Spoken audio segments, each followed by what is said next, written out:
மணப்பெண்ணின் பிரத்யேகமான திருமணம் விவாஹா தி சென்னை சில்க்ஸ்.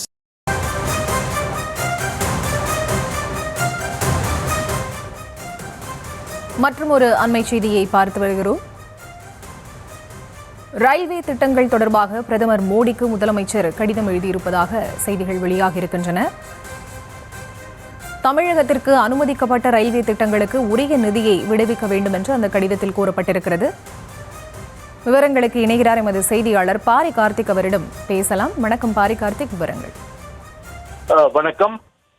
தமிழ்நாட்டில் ஒன்றிய அரசினுடைய அனுமதிக்கப்பட்ட ரயில்வே திட்டங்களுக்கு தேவையான நிதியை காலதாமதமின்றி முழுமையாக முன்னுரிமை அடிப்படையில் வழங்கிட வேண்டும் என்று நிறுத்தி வைக்கப்பட்டுள்ள முக்கியமான திட்டங்களுக்கு மீண்டும் தொடங்கிடவும், தமிழ்நாட்டின் கூடுதலாக புதிய திட்டங்களை அனுமதிக்கவும், உரிய வகையிலான ரயில்வே திட்டத்திற்கு புதிய திட்டங்களை அனுமதிக்க வேண்டும் எனவும் தற்போது இது தொடர்பாக முதலமைச்சர் அவர்கள் பிரதமர் மோடிக்கு கடிதம் ஒன்று எழுதியிருக்கிறார். அந்த கடிதத்தில் தமிழ்நாட்டிற்கு செயல்படுத்தப்படும் ரயில்வே திட்டங்களுக்கு நிதியை விரைந்து வழங்கிடவும், முக்கியமாக திட்டங்களை மீண்டும் தொடங்கிடவும், தமிழ்நாட்டிற்கு கூடுதலாக புதிய ரயில்வே திட்டங்களை அனுமதிக்கவும் ரயில்வே அமைச்சகத்துக்கு உரிய அறிவுரைகளை வழங்கிவிட வேண்டும் என்றும் அந்த கடிதத்தில் குறிப்பிட்டிருக்கிறார்.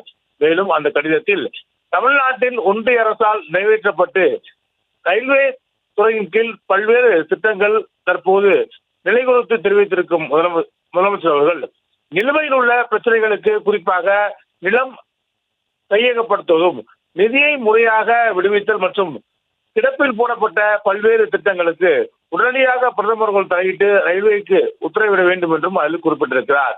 மேலும் தமிழ்நாட்டினுடைய ஒன்றிய அரசின் பல்வேறு ரயில்வே திட்டங்களை செயல்படுத்தும் விதமாக தமிழகத்தில் மட்டும் மொத்தமாக 2500.61 ஹெக்டேர் பரப்புள்ள நிலங்களை கையகப்படுத்துவதற்கு நிர்வாக ஒப்புதல் வழங்கப்பட்டது என்றும், இதில் 931.52 ஹெக்டேர் பரப்புரைக்கான இந்த ரயில்வே துறை சார்பில் நிதி ஒதுக்கப்படவில்லை என்றும் குறிப்பிட்டிருக்கிறார். மேலும் தொடர்ச்சியாக இது தொடர்பாக இந்த கடிதத்தில் குறிப்பிட்டிருக்கும் முதலமைச்சர் அவர்கள் நிலுவையில் இருக்கக்கூடிய திட்டங்களை உடனடியாக நிறைவேற்ற வேண்டும் என்றும், அதே போல புதிய திட்டங்கள் தமிழ்நாட்டிற்கு வழங்கப்பட வேண்டும் என்றும் அந்த கடிதத்தில் குறிப்பிட்டிருக்கிறார்.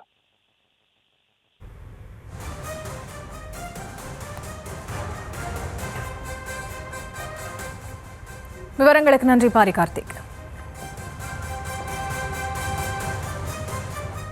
மணப்பெண்ணின் பிரத்யேகமான திருமணம் விவாஹா தி சென்னை சில்க்ஸ்.